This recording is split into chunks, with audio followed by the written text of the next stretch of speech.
On today's episode, we're speaking to the wonderful Maxinne Abuyuan, the Chief Experience Design Officer at VML. With Max, we explore if AI is friend or foe for the creative industry, how finding her safe space has been the key to her creative success, and exploring why we all need to get comfortable with being uncomfortable.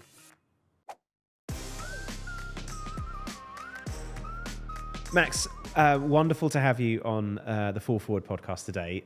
Thank you for joining us. It's lovely to see you again. Thanks for having me. We were together Yeah. in Toronto only a few weeks ago, and it's always so lovely to have a conversation with you. So it's lovely to have you with us here on the Thank you. podcast. How are you doing?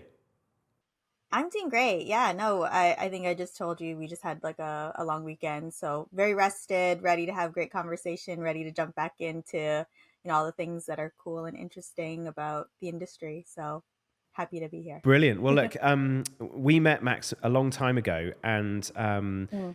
the reason that I was really excited about having you on the podcast was you are what I would classify as a disruptive thinker, somebody who thinks differently about challenges and problems. And so hopefully over the next 30, 40 minutes or so, we can unpack some of the ways in which you're looking to disrupt your industry, and Awesome. also to share some of your experiences to date, because I think when we talked a little bit about your experience as a leader in your industry, I think it's important to explore some of those areas. So let's do that. For those perhaps who don't know you, Max, I think it would be lovely perhaps to share a bit about your background, your experience, what's brought you to where you are today. Okay, so my name is Maxinne Abuyuan, and I am Chief Experience Design Officer at VML. So I guess where I started off was always in digital. My very first job was in advertising. I've been in big agencies for most of my career. So Ogilvy is where I started. So if you are aware of advertising, Ogilvy. And at the time there was a digital direct division. And so that's where I started, was absolutely working on web experiences, a little bit of, email and things like that. And I was really lucky to start at a time when digital was actually not considered on par with the rest of advertising and marketing. It was like below the line type of communications. But what really was special is that, because I started out there, I think what has led me into my career now is having a lot more experience and much more comfort in trying out new things, especially in digital, which is constantly changing. You're always having to adapt. And so from there, after being in Ogilvy, I started to go more into like a startup situation, a bit smaller. I liked having a bit more of a focus on digital rather than a big 360 of advertising and marketing. So I went to a smaller agency that was independent, and they specifically focused on just like digital end-to-end experiences. So I really love that, and getting a lot more exposure there to everything from, digital broadcast all the way into, deep digital platform experiences. And then from there, went into another network agency. It was, again, connected digital experiences, but now it was like a global connected network. It was called Mirum. And so there's still some offices that are around the world today, but I don't think there's a North American presence as there used to be a couple of years ago. And then from there, I went to Wunderman Thompson, which is, again, one of the big advertising agencies. Again, worked my way up from being, creative lead. And that's what I do, is lead the creative teams, mostly experienced designers, but also, writers who are very familiar with the digital space and the message and how you need to be effective there. And then, from Wunderman Thompson, now presently today, I'm part of VML, which is like the largest creative agency in the world today. So I'm located out of the Canadian office. And so that's kind of my stomping ground, and leading the CX customer experience practice out of that location. And again, connected globally to a lot of really cool other leaders as well. But that's where I am today, is, it's still digital at heart, but always in the new technology space. So AI is definitely a part of that. And I guess that's why I'm here, is to speak about those kinds of topics. 100%. And thanks, Max. It's digital at your heart, I think is something that has always come through.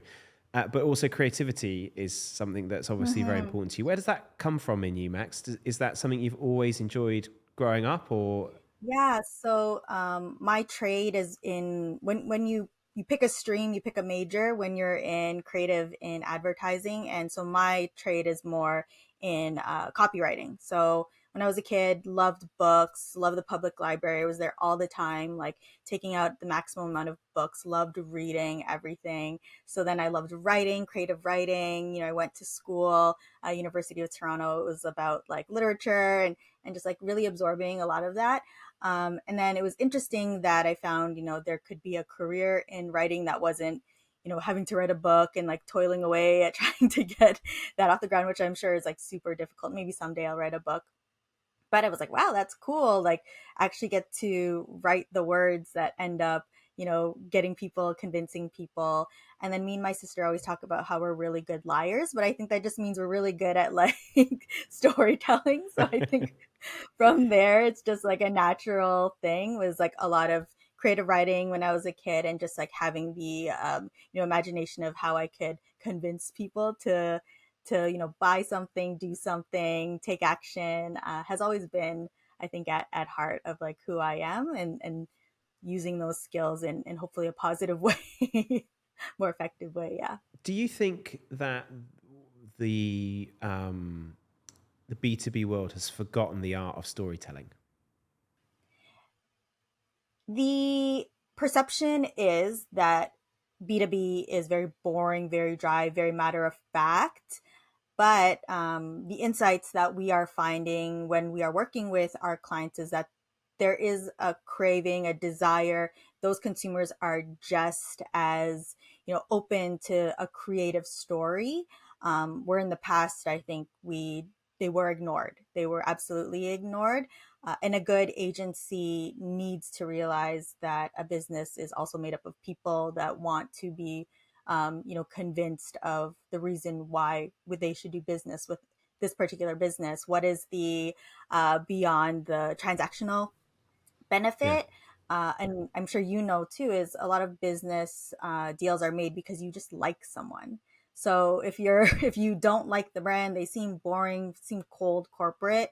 I think that's doing a disservice in B2B marketing, is coming across as a little bit too serious and straight. And I think what can be a better way to approach it is to open up the idea that there can be a bit more of a creative story when you're trying to sell a brand to another brand. It takes a brave marketing leader, doesn't it, to create an emotional story around your brand and not default to the more traditional, perhaps, or easier route to go to around features, benefits, kind of. These are the hard brass tacks of why you should use us. Yeah, Um, because you end up being a little bit the same then, right? Because it's rare that you have just a highly original business idea. Like, you know, it's very rare, and the difference that it can make is in your brand, and how people perceive it. And a brand wants to do business with a like brand, so you need to make sure it's clear what you stand for. The reason why someone might choose you over another brand is actually like super important beyond the price or something like that. Yeah, absolutely. Where are you seeing that that's a shift that's happening in the industry in terms of bringing out that purpose? People are obviously, for the last few years, I think the narrative Mm, of purpose has been a growing narrative, but translating purpose into actually a story that means something for right. a brand is two very different things. Is that, are you Yeah. seeing that? There's Are you seeing that there working? is that shift. There is that shift, and that there is that opportunity. I think in an oversaturated industry specifically, like you have to have a really differentiated mission, and I think that's an opportunity. But there also has to be the, you know, the standard reasons why like somebody has a brand has credibility. Obviously, the product or whatever they're selling is of quality. Um, so I go back and forth, because I think sometimes we over, especially like in advertising as well. If you go onto every advertising agency's website, all of their missions kind of sound the same, just a couple words moved around here and there. So if your mission is very similar to another person's mission, I don't know if that's going to make a difference and if that should be your leading thing. So I think you just have to understand what is the landscape, what is the opportunity, who are you up against, what is your competitor doing, cover your bases with great product. And then if there is the opportunity to stand out with a really great mission, then absolutely. But sometimes it's like, so what? Like the client just wants their product delivered, but so there sometimes is a bit of an like we kind of overcorrect by being like, we're on a mission. And then the client's like, I don't care what you're on a mission to do. I need to know that that's going to be delivered day of with how many stacks of paper I need. Great. Yeah, that's an interesting balance, isn't it? Because you're right that at the end of the Mhm. day, if you're going to buy a hammer, you want to know that the hammer is still able to hit the Yeah. nails in, even if Or is the it's, company on a mission yeah, is on a mission to build the world, like that's beautiful and that's a great like brand story. And if that's the and they back it up with other actions, you're like, oh, I love that. I love Hammer Co. They seem like a kind company that is doing things. I want to do business with them, right? Great. But yeah. if the hammer is not delivered on time and it doesn't work, you're Who's like, forget who's this. doing a really good job of that, Max? Who would you say, look, as a brand, someone who's telling the right story, but is delivering it with authenticity? Because I think what you're talking about there is having that balance of the people who are making it real, the brand positioning, and also then the value of the product. That balance. Who would you say is doing a great Yeah. job of that? That's tough because there's so many like everyone criticizes everyone in this industry, like who's doing their marketing well. I would say at a time Airbnb was killing it. Airbnb had such this you're home when you're not home, this like really amazing experience of getting to be home rather than these hotels, and they were coming out as a disruptor in an industry where people were feeling like not taken care of. There isn't that personal touch. But obviously today there's a lot of problems, and they've affected economies greatly for some of the businesses that they've been doing. But I think the idea of how Airbnb kind of came out, and then even their digital product and the way that they allowed people to discover the homes, like get to know the people who own the homes, Mm, having that one-to-one relationship. And there was like a lot of humanity that was brought into these are people's homes, and just the experience of as somebody who works in digital experience building, it was such a beautiful product browsing that was not seen before, and a lot of best practices have been built based on a lot of the Airbnb design work as well. So their promise of being homey and these comfortable spaces, better than a hotel, you get the whole place to yourself at a similar, or at the time discount, like cheaper. But today I don't know if that's the same thing. And you could be like right in with the locals and have all of those great amenities that you would want at a home, like a dishwasher, or say something like that. yeah, absolutely. But yeah, I really liked, I think, the brand of Airbnb.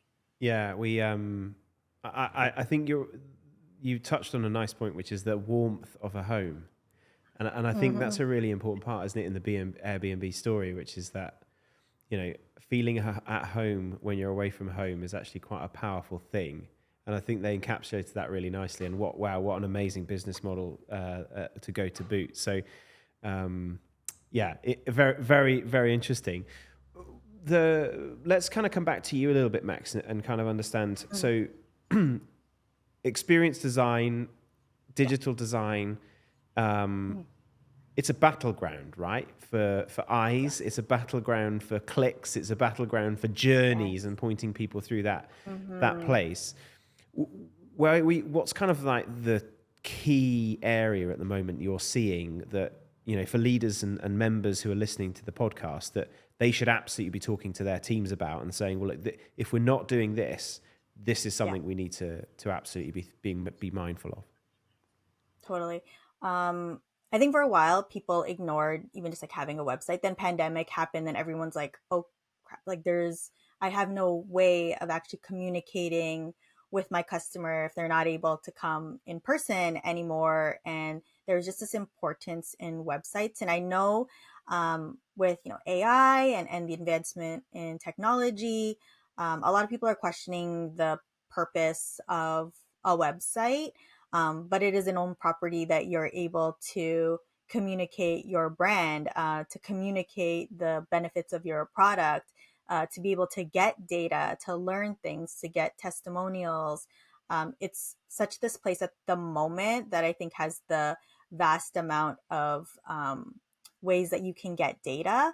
So I think number one, have a website. Number two, make sure that you are building towards a data machine, like you are capturing any of the information that you can learn from people, what they like, what they dislike, so that you can make sure that you're actually optimizing not only like the experience, but also potentially your products as well, like learning what people are searching for, learning what people are most likely to click on, or what are they asking the most questions about. What are the, you're seeing obviously from maybe people who already have your product, what are the biggest problems they're having. So there are a lot of ways that, I think that, people who own businesses, have organizations, need to have a website right now, to be able to communicate that. The other thing you have to remember is there is a lot of ways you can just put up a simple website, and you're seeing there's a lot of these like website builders that people use, which are great. Knowing that you have to understand your website might then just look like everybody else's, which is okay, I think, because maybe there's an expectation of behavior of websites, and people, whenever they go to like a software website, most of them kind of look the Yeah. same. Like at the top, there's probably some really cool vector illustration art. It might be like a cute dog or like a spaceship or something, and then they scroll and it's like some sort of software because they don't have like a product to show. And then you're like, great, so after that, then I'm going to see this, and I click on the product page, it's going to look like that, and everything looks kind of a bit of the same. There's opportunities there to create interesting interactions that can be specific to your brand or your company that I don't think we think about that much, or want to take time to explore. So, like, if you imagine there's specific things that were created by brands and they are now like the owners of that, like whoever came up with the parallax, I think we all like the parallax Yeah. scroll. Everyone's like, okay, Apple, it's Apple. I don't know who was the first one to do it, but who consistently used a parallax was Apple. Whenever they revealed a new product, it's like parallax exploding product floating. And Yeah. and so people now expect, that's innovation. So your experience on a digital level is also going to be innovative. Or like people on dating apps, like the swipe. That was like swipe wasn't anywhere until dating apps, and people know like if you see someone doing this, they were on a dating app, like they were like doing this, and that was such like a brand ownable, like who's it, like Tinder, I guess you could say, was the person who, like the brand that owned that. So there can be ownable experiences that if you take time and really want to connect with your customers in that way, and then connect it back to your brand, is an opportunity that might be interesting to explore, Mm. and is a lot of fun, if you give your agency, your designers, that kind of freedom. Yeah, really, really interesting point that, Max. If you think about, the Apple story you mentioned, if Mm, if Steve's idea was all about creating beautiful products, beautiful design, beautiful experiences, extending that through to your web experience and your digital experience, it embodies that product, that belief, that the uniqueness, the why, I suppose, the purpose that the brand exists. And I suppose connecting those things, I definitely, as a consumer, I'm not always sure that those things exist. There's definitely often a mismatch between a digital experience and a brand experience that perhaps a brand is trying to achieve. I think Apple's a great example of someone who probably, whether they're still as successful, I don't know, but they definitely nailed it for a long period of time. yeah, they spend tons of money on each of their product launch designs, and even sometimes clients are like, I want what Apple has, and like, you have 4 weeks.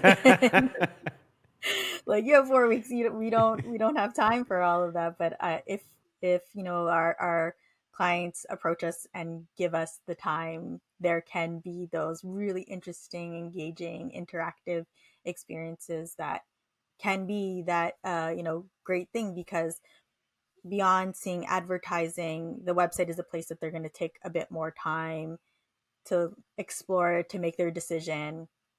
And so I think there should be a little bit more attention there. Yeah, 100%, 100%. The theme of our podcast, Max, is fall forward. This idea of learning from your failures, learning from your experiences. Our members come together, as you know, to share your experiences, and so our idea is through this conversation to share some of your experiences about your career to date, things that perhaps went really well, and things probably more excitingly that didn't go so well, and what it taught you. So I don't know if you're able to come with a story or a view that an area or a time in your career that you thought, well, that didn't go to plan, but actually it's led me to where I am. I'd love to perhaps get your thought on this idea of falling forward or failing and learning through that growth. Yeah. Yeah. And this is a great question. I don't think a lot of people ask you like about your failures. So it's an interesting thing to think about. Um, and you're right. My failures have led to such learning moments. In advertising specifically, there's a lot of competition inside of the agency to come up with the ideas, to come up with the best line, to come up with the most engaging, in my younger days, like the most engaging banner ad or the email that's going to get the most click throughs. Like there's so much competition. And when I started out in my career, there was this view that a specific type of advertising was elevated and more celebrated and better. And so, I tried to do a little bit of a pivot when I was at Ogilvy, was really trying to get those opportunities. Like, could I do broadcast? Could I do, the big flashy tagline branded type of experiences? And yes, I can, but I found that I wasn't getting as many opportunities from the leaders or from my clients. And most of them really just wanted like a lot of digital experiences. And it really did, affect the way I viewed myself as a creative, because I wasn't thinking that the stuff I worked on was creative. Because when you would go to the award shows, my stuff or any type of work that I was working on wasn't the ones that were taking home the trophies. And even to this day, there's very specialized awards that are for digital experiences and not as widely like for the great, beautiful storytelling, anthem spot that a brand might do, maybe Dove or Nike, and we cry and it's beautiful and it's great. And I'm like, when you're younger and you're trying to find your pathway and trying to feel motivated to keep pushing forward, I felt like what I did didn't matter. And the industry was kind of reflecting that insecurity in myself. And so that a lot of that, really did stick in my head, and the storytelling of like, well, then you're not creative. You're kind of just like a production person. You're just taking orders. The ideas come from somebody who's really creative, and you're just writing the emails, or you're just making the website that came from my idea. And so it felt very much like that very early on in my career. And from there, though, there was a ton of learning. I think the number one thing that I even say today to young people is to find the places that do celebrate you, the type of skill that you have, the type of creative that you are. Um, if you have an expectation that you're going to be great at something, and you're not getting that type of feedback, like where is the space and the place you can be successful? And a lot of the times, especially for people of color or women, sometimes it also has to include safety. It's like, where can you safely feel like you can succeed, where you have supporters, people who are going to give you those opportunities? Because a lot of the time, sometimes you show up in spaces and you don't look like the clients, or you don't look like the leaders. And, when the messages are being reflected back at you that you're not as interesting and creative, it's very hard. But the learning from me was to find these spaces to be successful. And a lot of it was around feeling safe to be as creative as I can be. And so I think that awareness really came from these experiences early on in my career, where I was just so shocked at the lack of diversity moving to Toronto from the suburb. I was like, the TV shows tell me it's so diverse, and the TV shows say that advertising is going to be like so cool, and I can write something great and it's going to be the best idea wins. And it wasn't true. Like it just wasn't true. So I think there was those stories that were constantly, happening to me. And the learning was like, I need to shift. I need to figure out where's my true creativity and where are those places that I can actually succeed. And that's when I did eventually make the move into very specifically digital spaces because I was feeling very motivated. I was feeling celebrated. And like one of the stories that I do have of feeling celebrated was like I was the only one who could explain how Facebook worked to like clients and some of like the senior creatives on different floors. So they would like ask me to explain it to them because at the time that's when Facebook was making its shift from a social network to now like a marketing platform, and there's tons of brand opportunities there and people just didn't like understand because when we were younger you had to have like you had to be in school to be able to access Facebook. So a lot of the people who were older than me, even by like a couple years, didn't grow up knowing how to do it. So from there it was just like, wait, I have opportunities to actually be the smartest at something, the most creative at something, someone who feels really comfortable experimenting with things that other people are not comfortable experimenting with, and digital was that home for me. Max, there's so much I want to unpack with you there. Yeah. I love this idea of finding your space to be successful, like finding the space where your skills, where the uniqueness of you, it stands the best chance of being happy and being rewarded and successful for what you bring. As you know, we're all about celebrating this idea of cognitive diversity at Blend, and I think that's something that Yeah. sits so corely with us. Yeah. I'm always interested to ask leaders of their experience through their career in their industry. You reference about, oh, it wasn't as diverse as I thought it was, or maybe you were the only woman doing that thing. What's it like? What has it been like in your career being a diverse woman in that industry? What's that experience been like? I try to make sure that sometimes I have this like lived experience, this like instant feeling about the way that I'm being treated or perceived. Uh, and then sometimes I just try to be like, maybe that's just me, and give it some time. But I think when there's patterns that happen, I have to be truly aware of the way that sometimes I think stereotypes are placed upon me, and I don't like that idea that I have to walk into a room thinking about people will perceive me because I look younger. I don't. I talk casually, very casually. I don't. I like to laugh a lot. I like to smile a lot. Like I don't come across as very serious sometimes. So I walk into these rooms and I instantly think, okay, people are going to think that I'm younger. I'm not actually the leader here. So I have to announce my title because sometimes titles only want to talk to titles. I have to explain, sometimes I have to say my age. Like, and then people are like, what? You're 41? I thought you were younger, and therefore it makes sense why they were treating me as such. Like they thought I was inexperienced or I wasn't supposed to be in the room with the other leaders. Maybe I was someone else's subordinate there to take notes or something. And the things that I had learned was I don't bring a notebook to meetings that I'm going to have where I perceive that I might be perceived as the youngest and potentially the only woman, because you will see the dynamic actually happen of Wow.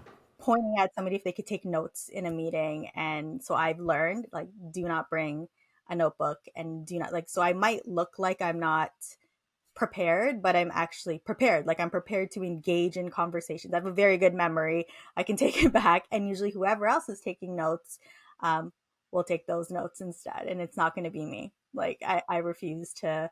I will take my own notes, but as soon as somebody sees it, can you send those to me? Or you bring your computer.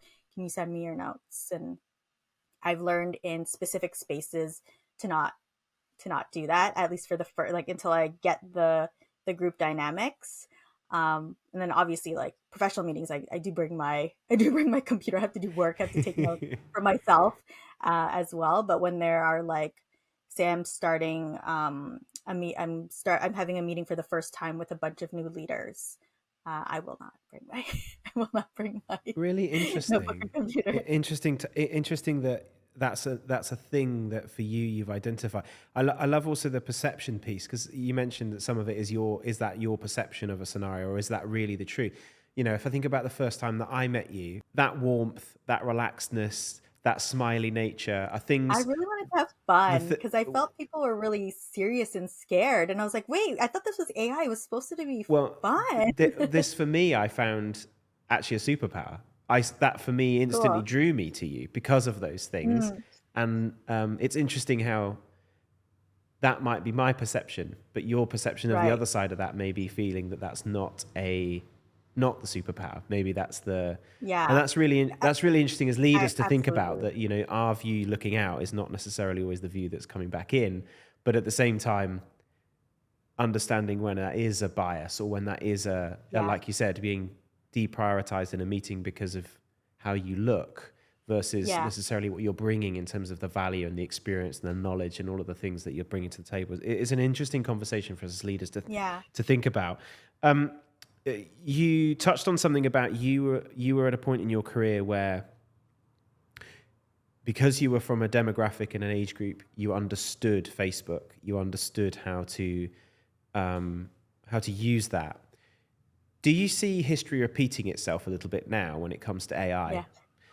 Yes, and that's I think when we were at the panel at Collision, that's what I wanted to explain. Like we're all like at the starting line. Like let's go, you know. And I wanted to be really motivating to the younger generation instead of feeling pessimistic about. And I hear that, like I hear that people were saying, you know, AI is going to take the menial jobs that were given to the juniors and the entry level you know, new creatives, and that's a fear. There's not going to be that need for me. So create the need, create like be the Facebook kid, be the AI kid, right? Be that, like own that you are super comfortable with AI, that you use it every day, that you understand it, and not get so caught up in yes the technical. Like people assume that there's going to have to be a technical element, and the interesting thing about being in the creative side is that you are part of a bigger team, and other people complement your creativity if your understanding of AI and the power that it holds. There's another half and or you know parts that can help figure out the technical pieces to it. So just come with the excitement, come with the enthusiasm, and I think everything will be much more of a benefit to you. So I think that history is repeating itself, and I'm seeing that opportunity. And I would think it would be super exciting to be a young creative now, to have all these tools at your disposal. Because especially like my craft was more writing, my idea I could only for the most part come up with my idea through words, and then have to explain and hand gesture and like imagine there's this thing that comes down the web page, and I'd have to wait for you know some my partner like an artist of some sort to visualize it together. But now I can use AI to conceptualize something really quickly. Like I had an idea yesterday, and I was doing this with my strategic partner Umar, who you know,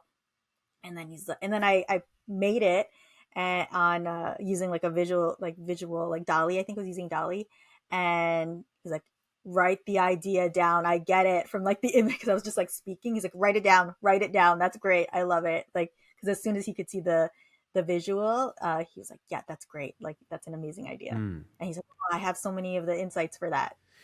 One of the things that we talked about when we were together at Collision was, I suppose it's this elephant in the room a little bit, but it's the creative industry, as you pointed out, is probably one of the first that will be disrupted in terms of the scale of disruption. You know, all industries are already being disrupted from AI, but the breadth and the scale of disruption for advertising is and creative is huge. If I think about, you know, you hear about the Klarnas of this world and others coming out, you know, cutting their spend or saving 25% on their agency spend because of AI. How much of that you believe or not, we'll see. But I'd love to get your view on this. We talked about as a group on stage, you know, this friend versus foe for an AI. Yeah. I'd love to get your Hmm. thoughts on your view on that. Like, should creatives be scared? Is it going? Is it, does that mean agencies are going to go from thousands to hundreds of employees, or what? What does that look like from your perspective, looking from industry out? Yeah. So from my side, there is the demand and expectation that AI is a part of your everyday, that you're thinking. You should be incorporating an AI idea, because it's like the new thing now. So everybody wants to come up with the new thing that's deeply AI rooted, beyond just a generative piece of art, at this moment. So there's this desire, there's this challenge, but like I told you, people are like uncomfortable with it. And a lot of our clients, especially in Canada, are very conservative.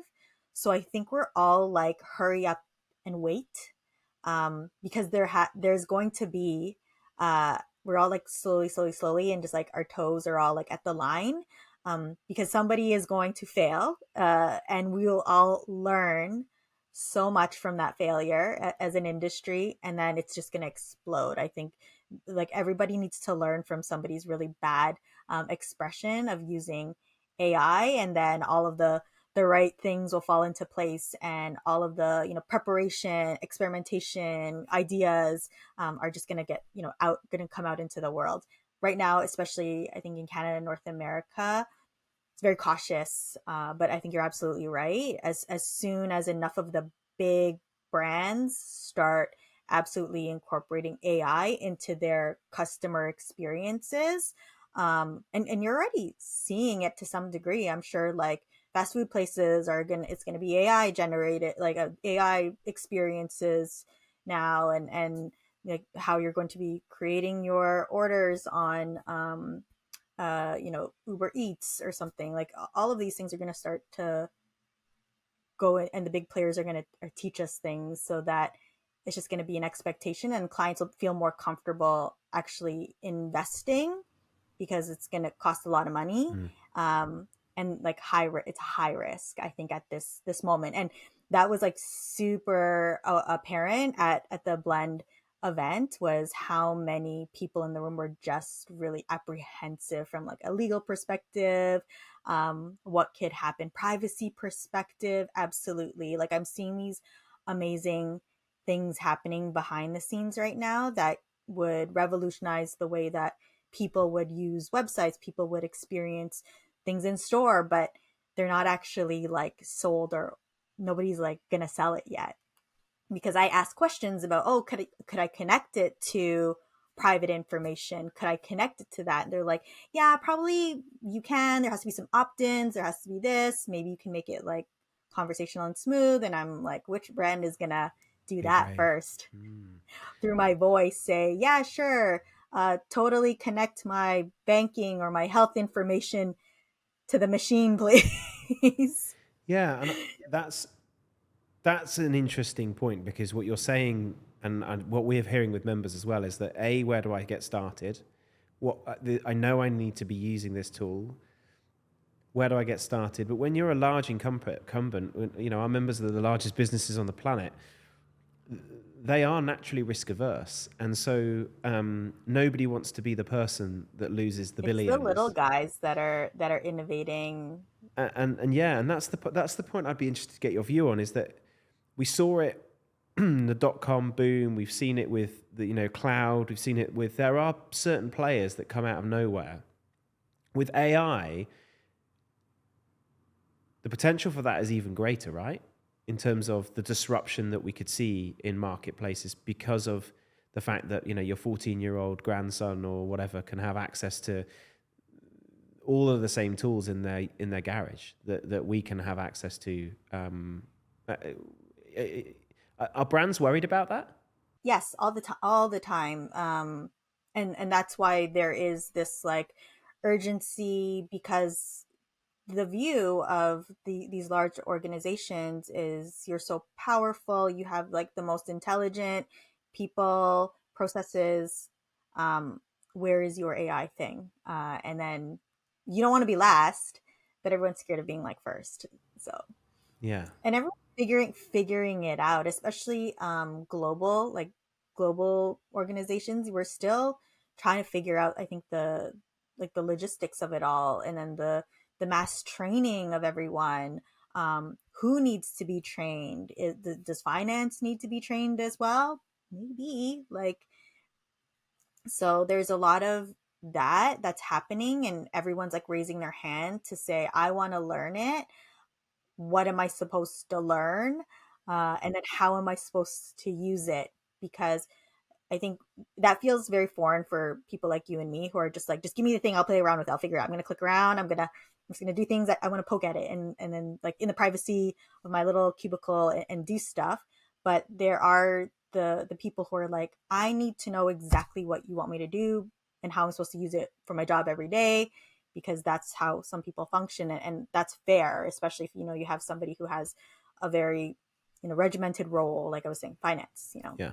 How am I supposed to use it? Like, show me exactly, because I've been doing something a specific way, I've been using this specific software.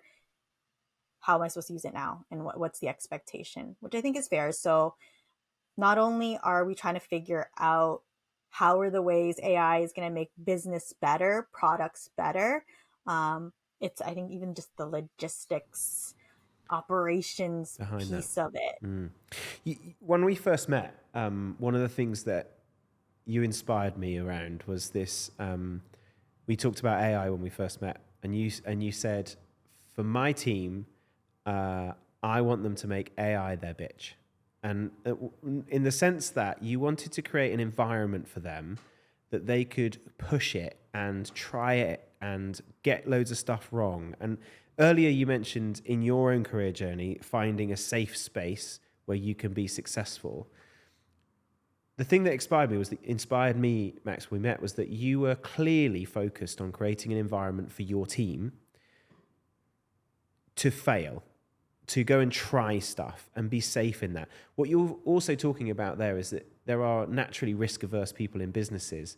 So for those leaders, listening to this, how have you approached that idea of creating a space of safety for your teams to go and play, to go and innovate, Mhm. to go and embrace this technology? Because that's really hard as a leader. So how have you done that, Max? Yeah. What's your approach? The approach is like, the expectation needs to be so low. Like, people are stressed as hell. People are anxious about their jobs. And if you're like, in the example, it was like, hey, finance person, now you have to learn AI and do it. They'll freak out. They'll freak out. They won't know what to do. So I lowered the expectation so much. We have these regular meetings about AI, and they have 5 minutes, and they choose one of three things to talk about AI. It's like, show me something that you're inspired by, uh, show me something you played with, or you made, and none of it has to be work related, none of it at all. And like, you built your itinerary around, you did that. Like, we've started to share things where people were like, oh, I'm trying to figure out something to do for vacation. I love that you presented how you created your itinerary, or how you found the cheapest flight using AI, like just things like that. And then the other thing is like, can you share something that you're like working on that's actually work? You can do that. Most people do an inspiration or an experimentation, and that's it. And then from there, there's naturally been these conversations where then a team member will ping me and say, I want to use this in client X's work, help me figure it out. And then I have to go down to the other teams, I have to figure out the actual logistics of how things are going to be working. But they're naturally then finding their own opportunities, because they've found comfort in building out a workout routine to lose 10 pounds by their wedding. Like, things like silly things like that. They're like, oh, this would be a really cool idea for that. So we always forget that a lot of the work, especially in marketing, that we do is solving people's everyday problems. So the natural thing is to let people use AI in their everyday life for whatever problem or fun thing that they like to do. So that's where I would really encourage is, maybe don't stress so much about an output specifically. We're lucky we have a safe tool that's WPP owned. So it's got like all of the guardrails for experimentation and play in there, and takes from most of the most popular LLMs. Like we have like Citalia and not Citalia. We have ChatGPTs in there, like Dolly, and so people have access to that stuff. So give, obviously number one, find the tool that's safe in your organization. Find out, find out, and then have a little short. Everyone has 5 minutes. Like it feels very low pressure, and everyone else is just like fun, and they actually get to even like learn about each other too. Even though like we've worked together for years, people start to like learn and get excited about other people's lives. It's really fun. I think I think that's a really inspiring story for people to think about, is creating space for people to play, to innovate. I suppose, like, you're in a creative world, but I'd say that's as valuable for any function, to create people's space to innovate and try things. And it sounds like the culture that you're building, that has its ramifications in your culture, sorry, not just in the outputs that you're delivering for clients and customers. Yeah, like I always talk about creating a safe space. I know that that can also be a little bit of BS too. It's like I also understand if people don't feel safe in being their authentic selves within an organization. Like we are friendly, and people don't have to trust me, but at least, when it comes to their work, I want them to feel like I'm always encouraging the best work out of them. And if it is to use AI to help them get things done, to shift their mental load, to, when they're in, people, we're still in groups of humans, and sometimes people just like need a walk, or sometimes people are dealing with like a family thing, and they need X amount of extra hours to go do pickup, drop off, things like that. I'm like, if AI can help you be more efficient, if you can get things done in ways that, you can ideate and send me like 15 different subject lines by the end of the day, great. Like, love that for you. So you're not stressed over the weekend about it. So I think there's a lot of opportunity when you put it that way to people. And like my favorite phrase is, I'm like, oh, go take a walk. Like once they show me something amazing, I'm like, amazing, now go take a walk. Like when you're working from home, enjoy, it's sunny outside, go take a walk, I love it.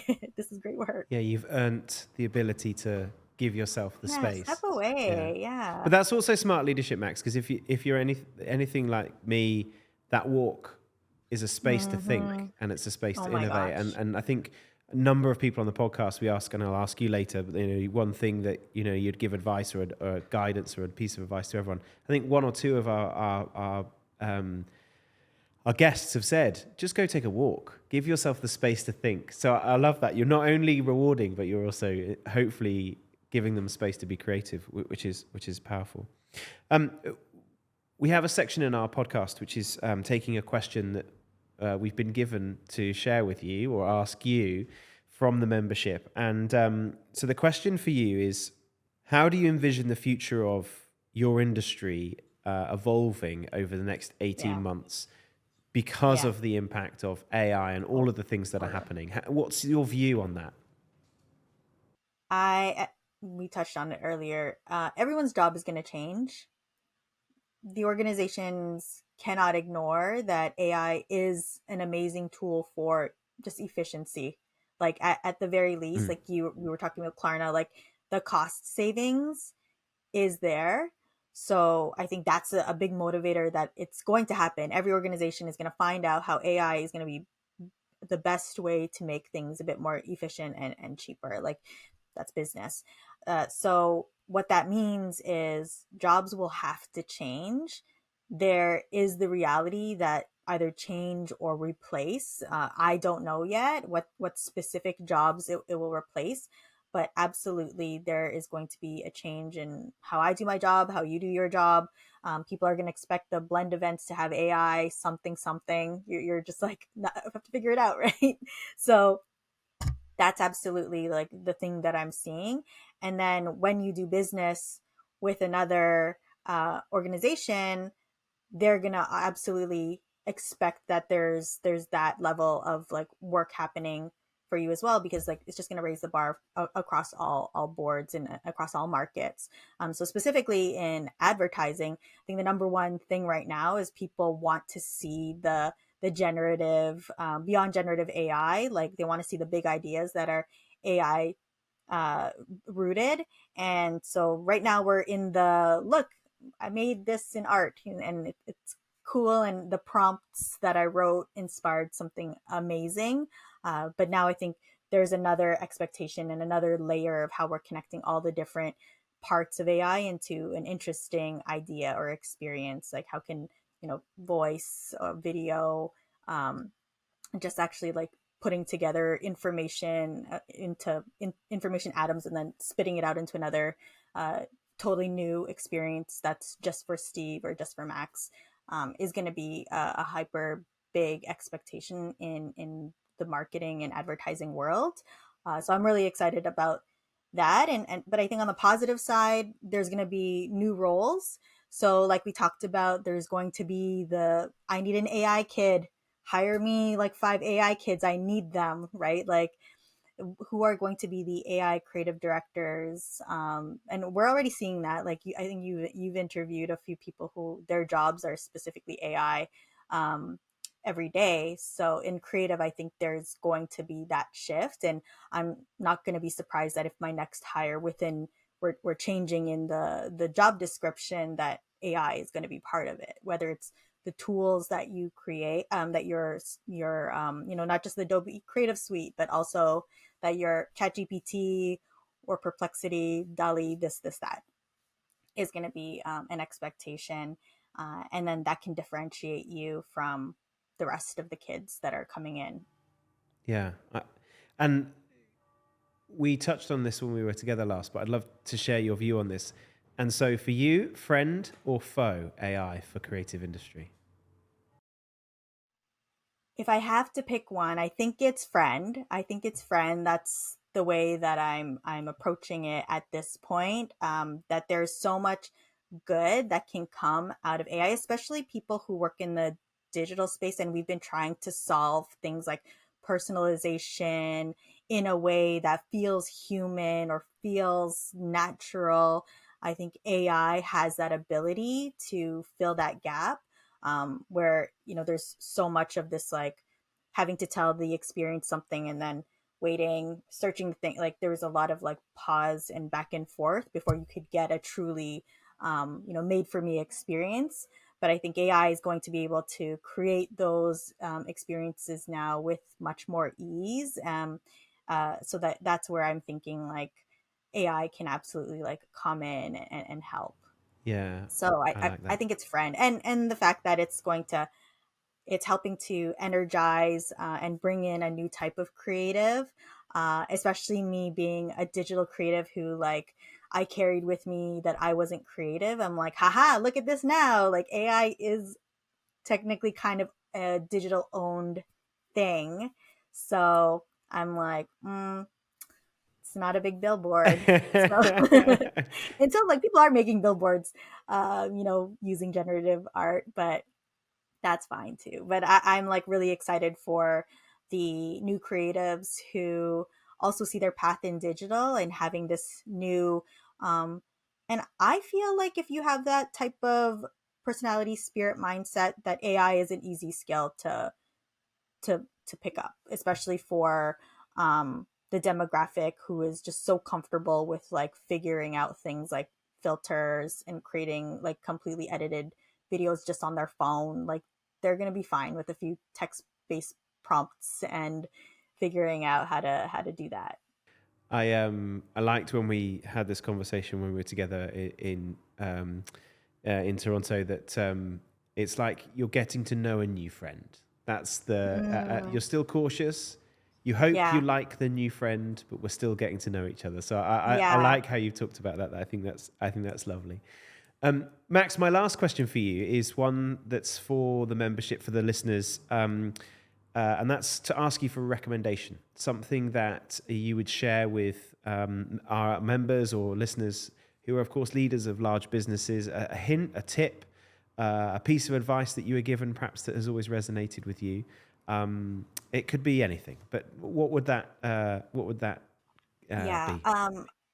I mentor a lot of, like women, people of color who come to me for advice on making career shifts, and what they can do. A lot of the time, I tell them to expect this feeling of discomfort when you come into a space that you feel like maybe is a tough space to be in. And that doesn't mean that you're not supposed to be doing this. Sometimes you have to just sit with that and just accept it. And I talk about, like, you always think that when you're good enough, that feeling will just go away. It doesn't. Like, you'll always, like, even standing at collision, I was like, am I supposed to be here? Am I supposed to be here?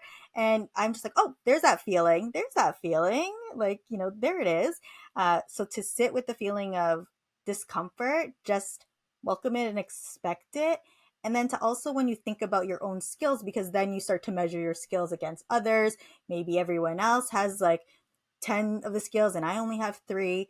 I always say that, in your career or in your life to this day, have you ever had some experience that you've never been able to figure out or learn? And I was like, did you ever come into a challenge that, even though it was hard, did you figure it out?